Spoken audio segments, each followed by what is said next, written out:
Nais ko lang po pasalamatan ng ating mahal na Panginoon sa kagalingan po na ibinigay po niya sa amin.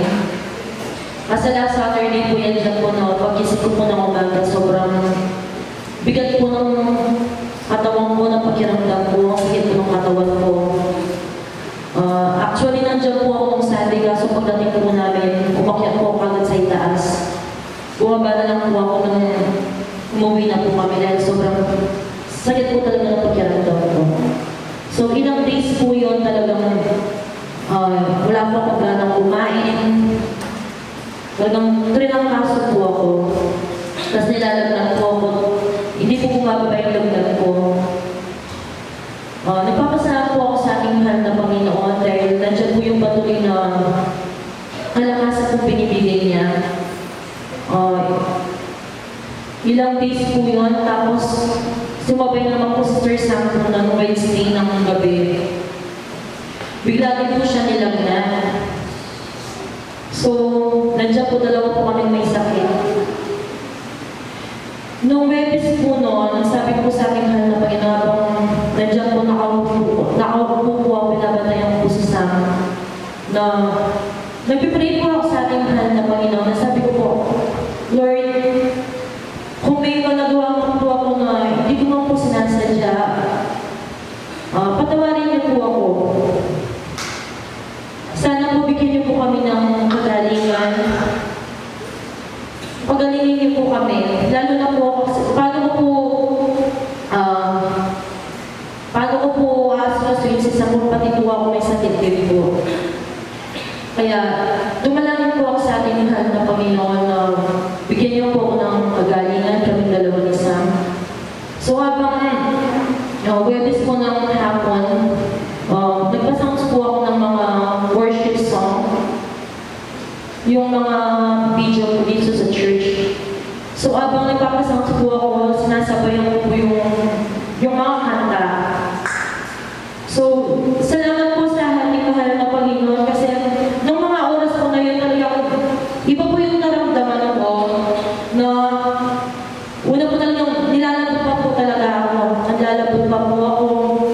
Talagang mabigat pa po yung katawan ko, nasusuka, nahihilo. Pero nung mga oras po na yun, pagtapos po manalangin, tapos yun nga po, nagpasounds po ako ng mga worship song, sinasabayan ko po. Iba po yung naramdaman ko, sobrang ang gaan po sa pakiramdam. Habang kumakanta po ako, sinasabayan ko yung mga kanta. Wala pong tigil po yung luha ko na tumulo.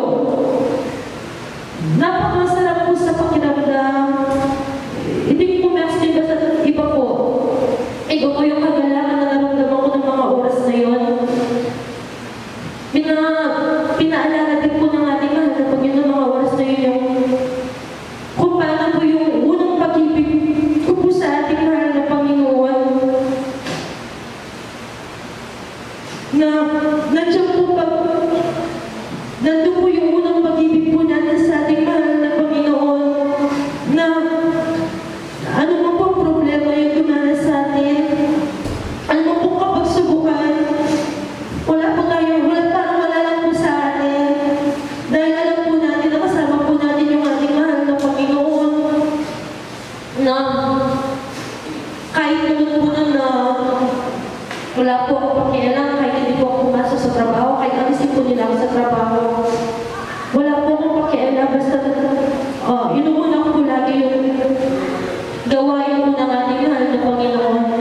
Napakasarap po sa pakiramdam yung unang pag-ibig po natin sa ating mahal na Panginoon. Siguro, nagpaalala din po yung ating mahal na Panginoon kasi gusto po niya na ibalik na po yung unang pag-ibig po natin sa Kanya dahil namimiss na po siguro ng ating mahal na Panginoon.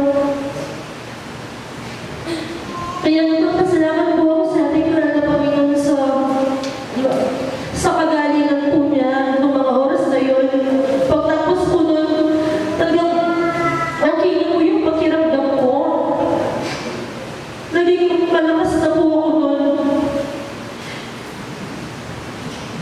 Tapos isang din po nun, nung pagkagabi po nun, nawala na rin po yung lagnat po niya. Kaya